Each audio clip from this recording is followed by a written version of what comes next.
Welcome back, ladies and gentlemen. Welcome back to the Corbett Report. I'm your host, James Corbett of CorbettReport.com. You are tuned into Questions for Corbett, and today we have a question in from a listener named Derrick, who writes an email under the subject line, Agorism. I live on a rural property and can grow some of my food. However, I need fuel and parts for my tractor. I need internet. I need electricity. I need water. All of these things are supplied by large corporations which require payment in fiat currency. Are there ways of addressing these dependencies, as their supply can be switched off at any time by the controllers as retribution for non-compliance? Thank you for the question, Derrick. A very good question, and interestingly framed under that subject line of agorism. For people in the audience who are encountering that word for the first time, I would say very, very briefly, in a nutshell, agorism is a social/political theory and practice that seeks to maximize freedom of voluntary association through the practice of counter-economics.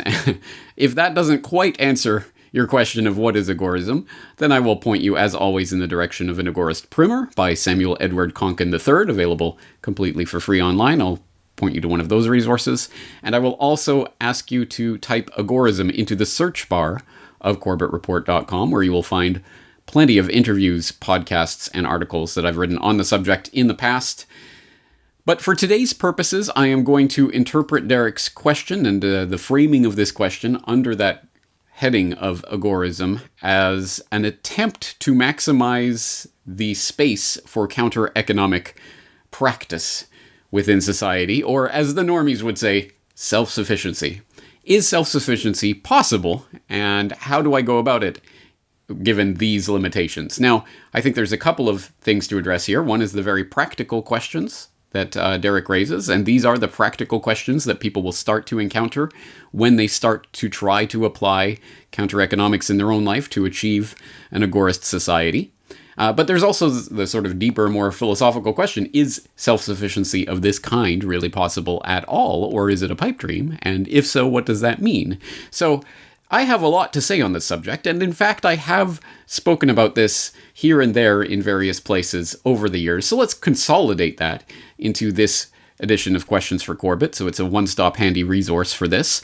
And as I say, I have a lot to say about this, but I also know people with a lot to say about this, and people who know something about what they're talking about, like, say, Sal The Agorist. Oh, you might know Sal The Agorist, aka Sal Mayweather on Twitter. That's how I originally encountered him, but he does have a website, saltheagorist.com, where he runs the Agorist podcast, where he talks about agorism and related matters on a regular basis. I hope you are tuning in. If not, follow the link in the show notes, and you can do so.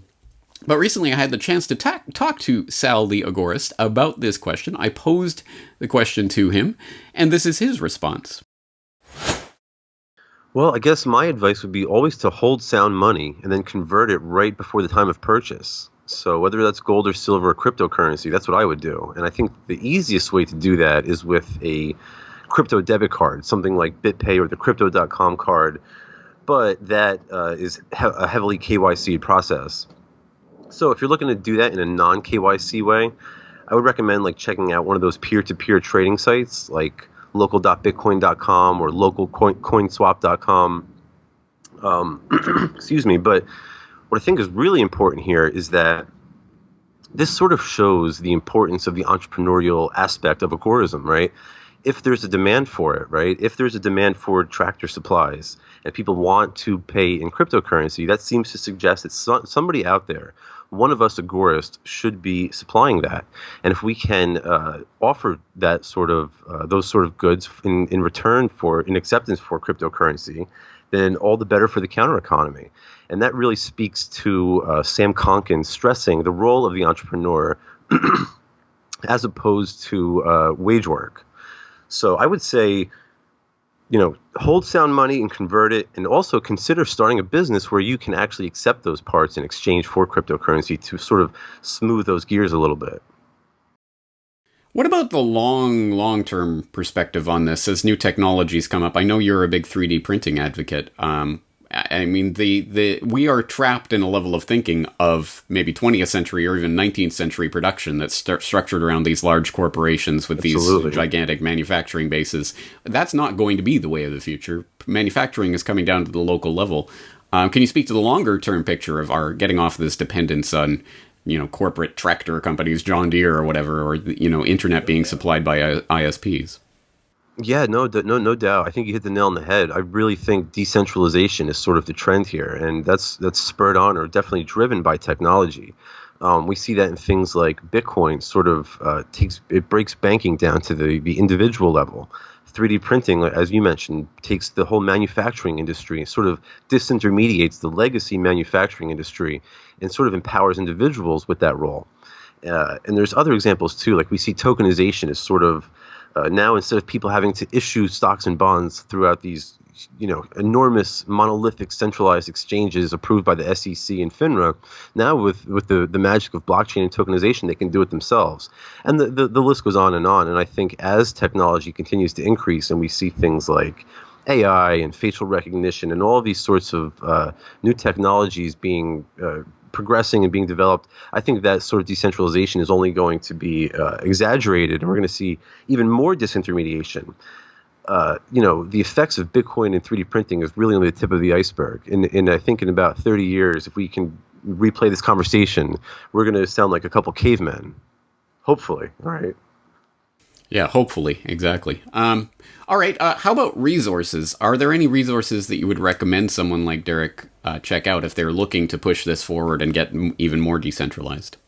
No doubt. Check out a book by Carl Hess called Community Technology, where he really breaks this down. And he goes through a whole process in this book where he lives in an urban area, an urban neighborhood in the Adams Morgan section of Washington, D.C. And vis-a-vis aquaponics, he's sort of able to create a local production facility that bypasses state regulations. And in this way, he's actually able to feed the entire community in a way that really sort of is, I don't want to say non-compliant, but sort of ignores the FDA and agricultural regulations. So check out that book by Carl Hess. He really is a brilliant guy.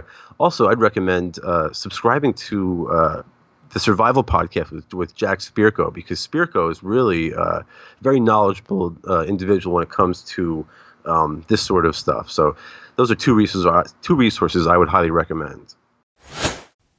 Once again, that's Sal of saltheagorist.com. Such an important point that he raises there, and one that I think we'll be returning to throughout this particular Questions for Corbett, is the acknowledgement that when we see a need in this space, this counter-economic space, well, how am I going to get tractor parts, for example, I'm going to have to deal in filthy fiat, aren't I? Well, that's actually an opportunity for someone out there who wants to be that middleman who will say, okay, I'll set up the business and I'll do it in crypto. And so people can come to me and we don't have to know each other and you don't have to give me any of your details. We don't have to use that filthy central bank fiat. And it doesn't have to be crypto, of course, precious metals, whatever. Trading and playing cards, whatever your fancy is. But yes, there is a space. There's an opportunity for an entrepreneur who wants to be that disintermediation point and make that happen. So I think that is an important point that we have to drive home through this. And of course, Sal makes a number of good points there, but that's not enough, damn it. I want more responses to this. So in addition to soliciting the feedback of saltheagorist.com, I also turned to Pete Quinones, who I'm sure you will know as Freeman Beyond the Wall at the Freeman Beyond the Wall podcast. If you don't, once again, well, this is your lucky week. You're getting all these new podcast suggestions. I will put the link to Freeman Beyond the Wall in the show notes so you can go there and subscribe and get informed with Pete Quinones and his interesting guests. Always some very interesting conversations on his podcast, and he is an agorist, a practicing agorist, and he talks about it quite a lot. So once again, I put Derrick's question to him about the various ways that Derrick can disintermediate the system and find some counter-economic self-sufficiency. All right, so unfortunately, what we've seen from history, if you're looking at agorism to solve this problem, I mean, all of these problems, you're going to have to wait for things to get worse. Professor Gregory Grossman in his The Second Economy of the USSR estimated that in the late 1970s, private income comprised between 28 and 33% of total household income in Russia. So you can imagine how big the secondary market is, how widespread agorism was, but they had gotten, I mean, you're talking about 60 years of just economic calculation problem gone haywire. So at one point, the largest repairer of household items was a secondary market firm that embarrassed the government to the point that they registered the company as a state-sanctioned business on their own just to avoid ridicule. So let me go on to Derrick's concerns.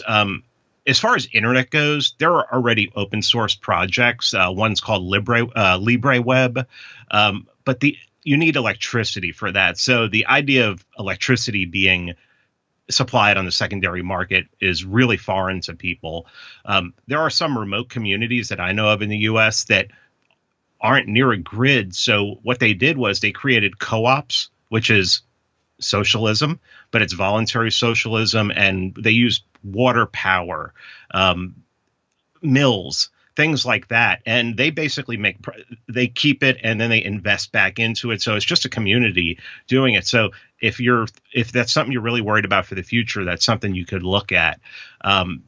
Private people decide, as far as water goes, I've looked at some property in the Georgia mountains, and really the only thing that I was concerned about in a remote area was whether there's a well. So if water is a big concern to you, if you're living off of county water, you might want to look at other property for a well, or have somebody come out and look and see if you have well water. Fuel, I think that would be one of the first things that agorists would hook onto, because it would be readily available. They could store it. I mean, I know people in Georgia who have 75-gallon tanks with fuel pumps sitting on their property. And as far as farm equipment goes, I mean, that's just another thing that would be a good secondary market thing. To go off of what Sal the Agorist, if that he was talking about, I talked to him about cryptocurrency, and what he talked about was holding cryptocurrency until the very last minute and then using decentralized means to, like local.bitcoin.com, to sell it for to get cash. Or if you want to do KYC, know your customer, there are debit cards out there that would allow you to do it. But until we get to a secondary economy where a good majority of people, and especially business owners, are using cryptocurrency, before you have to get something because you really need it and it's an emergency, you're probably going to have to convert it to fiat. So that makes it all the more important to be using cryptocurrency and showing people that it is a means of exchange, that it is peer-to-peer cash. Yeah, absolutely. And if there is an underlying theme that kind of goes on everything that you're saying here, it is community. That there's no way you're going to be able to do this by yourself. Obviously, this is about interaction and transaction. You're going to have some form of community that A, is even aware of the importance of this, and B, knows how to do this, whether that's trading in crypto or supplying their own electricity or water or what have you. The know-how has to be there, and it has to be consciously done for a specific purpose. Can you speak to that idea of community and how that might be sort of the baseline of what agorists need to be constructing? Well, we love to have this individualist ideology where, leave me alone, all rights are individual, all rights are negative rights, but you're not going to survive on your own. You're not going to be able to go. I mean, it's very rare, someone like a Jack Spirko, even a Jack Spirko who's created his own little, for lack of a better term, ecosystem right outside of Dallas in Texas. He knows that he can't survive on his own. He knows that he needs his wife, his neighbors. He knows all of these people. He says that he could probably live there if he needed to for a year and a half without leaving. But in the unlikely event that there's a total breakdown and just a dystopian nightmare, I might not want to stay around for that anyway. So I might head down to Mexico or something and go to the mountains down there. But yeah, I mean, we all know, all of us who talk about agorism know that we have to rely on other people. And if you are an agorist and you are providing a service and you meet another agorist and you trust them. Sam Konkin talked about forming these cadres for protection and even to set up protection services for yourself. Get some people who know how to handle themselves and to protect your business. And Sam said, when we start seeing those, then we'll know that we've won and that the state has basically become this weak thing where instead of like right now you have pockets of agorism and it's mostly statism, you may have just pockets of statism, and most people have just taken to agorism. Once again, Pete Quinones of FreemanBeyondTheWall.com. And I hope you're starting to pick up on the narrative thread connecting some of these different responses to Derrick's question. Namely, as I pointed out there, the connecting thread of community. And the fact that whatever way we carve out this space for freedom of association, voluntary association, free trade, it's going to involve community. Like-minded people coming together to support each other in this endeavor. If that sounds paradoxical to you, then I submit that you have been subject to either brainwashing of a certain sort, or at the very least you have listened to too many straw man arguments. So these agorists or these self-sufficiency people, these survivalists, whatever, they are only interested in being Unabombers out living in the woods, living on bugs and rainwater, and they don't want any association with anyone. No, that's nonsense. No, the vast majority, maybe there are people like that, but I would say the vast majority of people want association with others, want to come together in voluntary association. That's what this is all about. The agora is the marketplace in the old classical Greek idea of that, not just a place to buy and sell, but to meet, to interact, to speak with others, to interact with fellow human beings. That's what the end goal of this is. This is about reaching that space in society where we can freely interact with each other. So it's going to require building communities. And in fact, that might be the ground level of what we need to do in order to achieve and carve out that space for maximalized counter-economic practice. But before we get too airy-fairy with the philosophical stuff, let's keep ourselves grounded here. We have another guest respondent here answering Derrick's question. This time, Ernest Hancock, who I'm sure some of my audience will know as the host of the Declare Your Independence radio program. He also runs freedomsphoenix.com. But perhaps you do or do not know, he's also running the Love Bus Liberty Tour.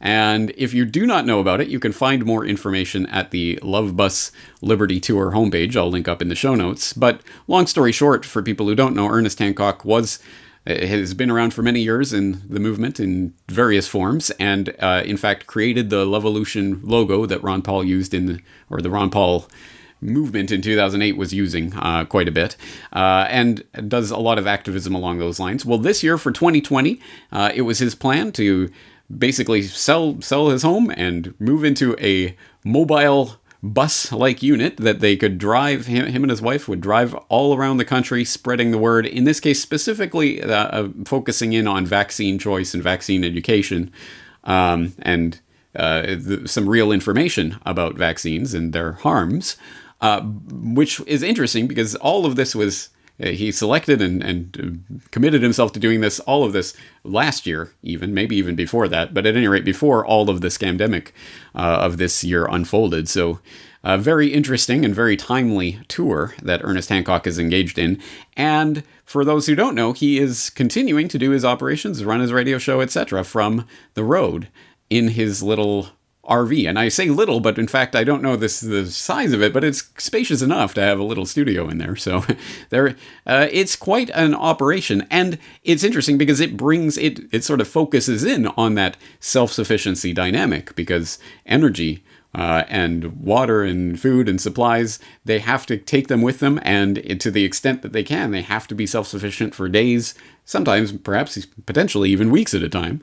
And how do you do that? Well, he has prepared in various ways to get off of the grid in every way possible and imaginable. So he has some very specific advice on these matters. And so let's turn to Ernest Hancock and my recent appearance of myself on his program, where I asked him about Derrick's question. Yep. That's exactly the very question. Now, he said rural. He lives out in rural area. Yeah. Well, I mean, if you got land, and this is the thing. That's why, if it pleases the crown, may I occupy my own land? So what do we look at when we do the love bus? Oh yeah, the love bus. I just went and seen it. They're not going to be done with it till the end of next week. Ugh. So we'll have our full studio and everything, and we'll be having some fun. But we set up the love bus to it has 400 amp hours of lithium ion phosphate batteries. So we intentionally wanted to be able to go 2 days without sun and do the show. We have the generator, diesel backup. We have 800 watts on the roof and 480 underneath that we can deploy of solar power. With that power, the air conditioner, hell, man, you can make your own damn water. This thing, drains just from condensation. A couple of gallons. I'm sitting there watching it. So you could also do your own water. You have communication, Starlink's coming, satellite, whatever. God knows how that's going to work out. But that's the goal, is to get off of them. When Don and I go back to Arizona, there is no way in hell I'm going to be on their grid for water, sewer, power, communication. My friend Bob Anderson hasn't been for 15 years. So I know what can be done, certainly with the solar. You have Rivian electric pickup trucks is opening a factory in northwest of Phoenix there. You have Lucid Air is doing one south of Phoenix, and also Nikola, but I think they're, kind of shammy a little bit. But and what are they doing? They got all this desert. It's going to be solar, just like they're doing the Gigafactory up in Nevada. So the possibility with an intent to get off of the grid. There's one YouTube channel I really like. It's called Wild Wonderful Off Grid, which is a family in West Virginia. They did this very thing. And they're just now moved into the house. It's like a couple of years. Another one, Life Uncontained. They use these container boxes to build a house out of them, whatever. A couple had a baby there and do it. All of this is totally off grid and collecting rainwater. Right now, my friend Bob is doing big time rainwater collection because he had no idea how much you could. He was like, "Oh, are you kidding me? I got storage, man. Rock and roll. Let's do it." So the thing is you go to pirateswithoutborders.com. You go to the top and it'll have communication, energy, food, shelter, automation, transportation up there, and the technology that's in there. You scroll through it and you'll go, these are the technological advancements that able for the individual to do exactly what he needs to do, which is get off of their grid. So we have a T-shirt that says with our pirate ship on it, says above the grid. We're not off the grid. We're above the grid, man. We do what grid? So it's a mindset. And if he's not striving to do that, then you're just a victim. Of course, well, they do then. They'll turn off. You damn skippy they will. So get off. Once again, that's the always ebullient Ernest Hancock of Declare Your Independence, freedomsphoenix.com, pirateswithoutborders.com, currently on the Love Bus Liberty Tour. I'll put a link in to the show notes specifically for that if you want to see more about this bus and the tour that they're undergoing right now, which is spreading activism around the U.S. at the moment, going to various places and helping in the construction of the blueprints and machinery for constructing signs that people can do to make up their own messages and go and plaster the town with signs. And they're doing let me see your smile kind of anti-mask signs and things along those lines at the moment, and having some great successes in various places. And you can see the pictures on their site documenting that. So there are some practical things that are coming out of this, and Ernie gives some practical pieces of information about the incredible technologies that are coming into view to further decentralize the system and bring more power, sometimes literally electricity power, into the hands of the average individual. We do not need this massive manufacturing, capital-intensive, industrial era state that has been created with all of the various apparatus and baggage that comes along with that, and the central bank dictating every transaction through their medium of exchange that only you can only trade in our fiat money. No, there are many, many ways to get off the grid or above the grid, as the case may be. And Ernie documents that at pirateswithoutborders.com and all the various different ways that you can do about that, the different technologies that are coming about, transportation, communication, energy, water, these types of things. So there's a lot of information out there for people who aren't keeping their finger on that pulse. And let me direct you to another source of information that I hope my longtime listeners will be familiar with, very specifically to answer specifically Derrick's point about farm equipment, tractors, and those sort of things. Well, I have to purchase them from these giant corporations in fiat money. They have to be supplied by these giant corporations with the fiat currency. Well, yes, and as Sal and Pete and others are talking about, well, we're going to have to create, there's an entrepreneurial opportunity there for people who want to disintermediate that and become the crypto middleman to that sort of market for people who are in that market. But actually, that isn't the end goal of all of this. No, again, the end goal is to get rid of these gigantic corporations that have their virtual monopolies on these incredibly capital-intensive manufacturing processes, like making tractors and those sort of things. This is not the kind of thing you can do in your garden tool shed. Is it? Well, I hope you already know that, in fact, that is the end goal of a project called Open Source Ecology, which I did go into in detail in episode 222 of the Corbett Report podcast, Lessons in Resistance Open Source, where I introduced that idea through a talk by the founder of the Open Source Ecology project. And I further elaborated that and gave it a shout out in Open Source Solutions, an open source investigation where the Corbett Report community engaged in an open source investigation of different open source solutions, including open source ecology. And then I had aforesaid founder of the Open Source Ecology Project and the Open Building Institute, Marcin Jakubowski and Katarina Mota, on the program back in interview 1191 to further discuss those details. But let's put it on the record formally here. OpenSourceEcology.org is the homepage of Open Source Ecology. What is Open Source Ecology? What are they attempting to do here? Well, just from the About page, you can get this introduction. It says, the vision of Open Source Ecology is a world of collaborative design for a transparent and inclusive economy of abundance. An open source Libra economy is an efficient economy which increases innovation by open collaboration. To get there, OSE, Open Source Ecology, is currently developing a set of open source blueprints for the Global Village Construction Set, GVCS, a set of the 50 most important machines that it takes for modern life to exist. Everything from a tractor to an oven to a circuit maker. In the process of creating the GVCS, OSE intends to develop a modular, scalable platform for documenting and developing open source Libra hardware, including blueprints for both physical artifacts and for related open enterprises. And they go on from there, and there's a lot of information, including, again, this is not just a pipe dream, pie in the sky, just wish list stuff. There is a global village construction set, which is under development, and there are various pieces of that set that are already available to go, and some that are in the planning stages, some in the design, some in the prototype stages, but you can see them all. Everything from a micro house, which I did talk about in interview 1191, to a micro combine, electric motor generator, open source welder, universal rotor, universal power supply, open source truck, heat exchanger, modern steam engine, spader, universal seeder, plasma cutter, industrial robot, metal rolling, hay cutter.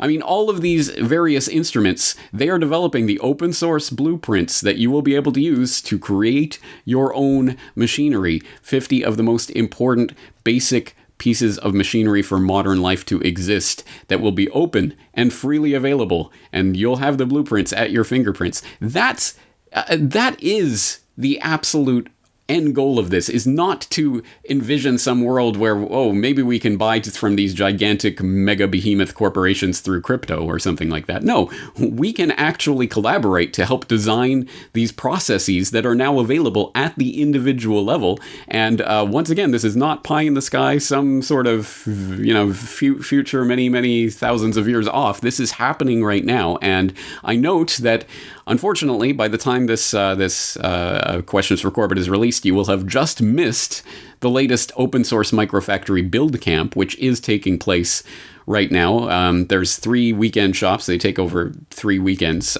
starting a couple of weeks ago and finishing up this weekend as I release this podcast. So you've just missed it, but you can at least see the YouTube introduction, Open Source Microfactory Steam Camp invitation, where they show you the Steam Camp and what it is they do, which is taking place remotely at the moment, but I'm sure they will have other opportunities for such camps in the future, so you can follow Open Source Ecology for that. And that's just one example of what can happen in this age where we can share this information. Everyone through decentralized peer-to-peer networks can share and collaborate on these gigantic open source projects to bring all of this knowledge together so that people can take and harness the power of all of these great minds coming together at the individual level and again, not just get off the grid, but create a completely different idea of what a grid means. Once again, the straw man argument is that, oh, these agorists and self-sufficiency, oh, these survivalists, they just want to live,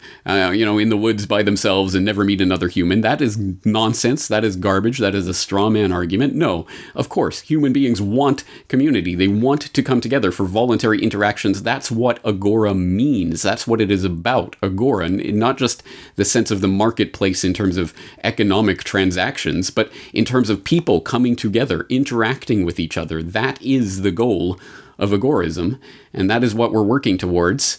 And open source ecology and other projects like that are helping to make that an actual lived reality. Now, the other final thing that I'd like to say on this subject is that we have to avoid the binary thinking that this is an on-off switch. Either you are independent or you are dependent, and there's nothing in between, because unfortunately that is an exceptionally unproductive and demotivational way of framing this important issue. In fact, if you are someone like Derrick, who is taking steps to try to get yourself off of this grid in various ways, but then you see, oh, well, it's going to be probably practically impossible at this moment, given the structures as they exist, to become 100% independent. Well, I might as well give up. No, of course not. Do not give up. It is better to be 90% independent than 100% dependent. It's better to be 80% independent instead of 70% independent, whatever that is. However you incrementally approach that mythical, maybe, state of 100% independence, at any rate, we can work towards it. And don't use that as an excuse to just maintain the status quo. Well, I can't get 100% off the grid in every single way, so I won't try anything. No, everything that we can do to disintermediate, to become part of the counter economy, to grow the agora, is for the good. So, as always, there's a lot of resources that will be linked up in the show notes for you to start exploring these ideas in greater depth. My hat's off to you, Derrick, for taking those first steps and reaching out for help. Absolutely. That is the way this will progress. I don't have all the answers. No one that I've talked to in my life has all the answers, but together we will have more of the answers, and we will be able to combine and collaborate in ways that most people can't even dream of, much to their detriment. So let's start that conversation. Of course, as always, I invite Corbett Report members to log into the site, leave your own comments in the comment section about the things that you have done or are doing to get off the grid and how you can help teach others about those things. That is the collaborative learning process that I'm hoping to encourage at CorbettReport.com. I hope you will join me there. In the meantime, that's going to do it for today. James Corbett, CorbettReport.com.